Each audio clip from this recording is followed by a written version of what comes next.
Quem é que cria esses pontos de restauração? O próprio Windows automaticamente de tempos em tempos. Mas o usuário, através da área sistema, se quiser, também pode criar os seus próprios pontos de restauração. Porque de repente eu acho que agora, nesse momento, o meu Windows está funcionando bem. Como eu estou achando que agora, nesse momento, o meu Windows está funcionando perfeitamente, o que eu faço? Eu peço para criar um ponto de restauração. Se um dia der problema no meu computador, der um problema no meu Windows, eu peço para retornar para esse ponto de restauração que eu criei hoje. Então, se na prova ele colocar quem cria esses pontos de restauração, aqui ó, tem uma listinha de pontos de restauração, e ele perguntar quem cria esse ponto de restauração, próprio Windows, automaticamente de tempos em tempos. Mas se ele perguntar, o usuário também pode criar os seus pontos de restauração manualmente? Pode. Pode criar os seus pontos de restauração. Outro assunto interessante aqui, quando a gente pensa nesses pontos de restauração, que momentos o Windows cria normalmente esses pontos de restauração? Primeiro, quando ele vai atualizar o sistema. O Windows, antes de realizar uma atualização automática, através do recurso chamado Windows Update, observa comigo aqui, ó. Então, através do recurso Windows Update, o Windows realiza atualizações automáticas, ó. Através do Windows Update, o Windows atualiza automaticamente o teu computador. Antes de realizar uma atualização automática através do Windows Update, o Windows vai lá e cria um ponto de restauração. E por que ele faz isso? Porque se der um problema nessa atualização, tu pode voltar às configurações que o Windows tinha naquele dia, naquela hora, antes dele ter feito essa atualização automática.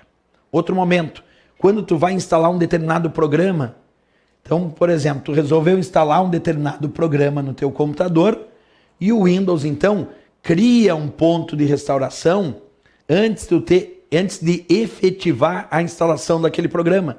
Porque se por acaso a instalação desse programa der problema, tu pode retornar as configurações para aquele ponto de restauração que ele criou antes de efetivar essa instalação. Outra dica, o Windows também cria pontos de restauração quando tu instala um novo dispositivo no sistema, como por exemplo uma nova impressora. Tu resolveu instalar uma impressora, configurou o driver, que é o programa de computador que controla aquela impressora, e aí antes de efetivar a instalação daquela impressora, o Windows cria um ponto de restauração, permitindo o usuário retornar, se der problema naquela instalação, a um ponto de restauração que ele tenha criado. Portanto, tem várias situações, vários momentos, onde o Windows cria automaticamente esses pontos de restauração.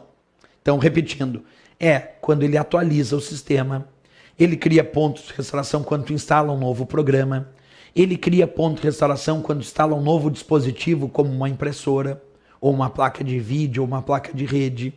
E o próprio usuário, isso é importante lembrar, pode criar os seus próprios pontos de restauração. Outra coisa, quando tu retornar para um ponto de restauração de um determinado dia, uma determinada hora, pode se arrepender e desfazer, voltar de volta ao estado anterior. Então tu pode retornar para um ponto de restauração, se arrependeu e desfaz essa operação. Normalmente isso é possível também. Outra forma de acessar essa ferramenta do sistema chamada restauração do sistema é pelo botão iniciar, abre o menu iniciar, tu clica em todos os programas, acessórios e ferramentas do sistema. Lá dentro das ferramentas do sistema, tu também vai encontrar várias ferramentas. Uma delas é a restauração do sistema. Então, tu também pode acessar a restauração do sistema, não só pelo painel de controle do Windows, mas também pelas ferramentas do sistema que estão lá nos acessórios do menu iniciar. Isso também é possível fazer.